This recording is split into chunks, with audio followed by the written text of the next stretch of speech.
Much of the art of design revolves around drawing the eye to where you want the reader to go, and one of the best ways to draw the eye to the beginning of a story or a section is with a drop cap. InDesign lets you easily apply a drop cap to any paragraph, and the most direct path to a drop cap is the control panel. I have my brochure document open from the exercise files folder, and I'm going to zoom in on this text. I'd like to apply a drop cap to the second paragraph down here. It doesn't really matter which I choose, but in this case, I'm just going to apply it to the second paragraph. I'll place my cursor in there by double-clicking. Remember, you don't have to select the whole paragraph to apply paragraph formatting. Just having the cursor flashing in there is enough. Next, I'm going to make sure my control panel is in paragraph mode. Yep, there it is. And then I'm going to come over here and set the drop cap value from 0 to something larger, for example, 3. Then I'll press Return or Enter to make it take effect. You can see that the drop cap is added and it's 3 lines high. Now this other field, the one to the right, lets me control how many characters should drop down. Right now it's just set to 1, so I'm just getting that letter O. But I'm going to go ahead and change that to 3 as well. Then I'll hit Return or Enter. Now all 3 characters in this word are dropped. Now this is still editable text. There's nothing special about it.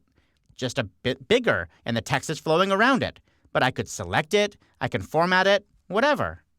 For example, I'll change the formatting of this text by going back to the control panel and switching on the character mode, and then turning on small caps.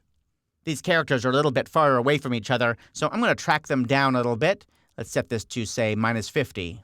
Then I'll even change the color. How about we set this to green? That looks pretty good. Let's do another drop cap for this first paragraph. I'll click up here. Now, ordinarily, you wouldn't have 2 drop caps in a row, but I'm just showing you how to do it here. For this paragraph, I'll go back to the paragraph mode of the control panel, and I'm going to go over to the space before field and increase this to give myself a little bit more room. Let's say 24 points. Now I'll give it a drop cap. How about 2 lines? I'm just hitting Return or Enter after I type the number. Now this drop cap is looking a little small to me, so I'm going to select it. I'll just select that letter A, and instead of dropping it farther, I'm going to raise it. I can raise this by going back to the character mode and changing the size of this character. I'll make it larger, like 18 points.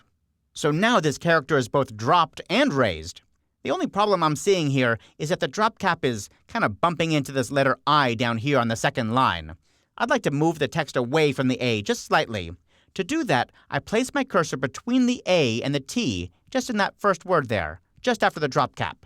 Then I'll go up to the control panel and I'll change the kerning here. By adjusting the kerning here, just by adding a little bit, you can see that it pushes that text away from the drop cap. Not just that first line, but all the lines that are next to the drop cap. You can create all kinds of interesting typographic effects with drop caps. Just let your imagination go wild.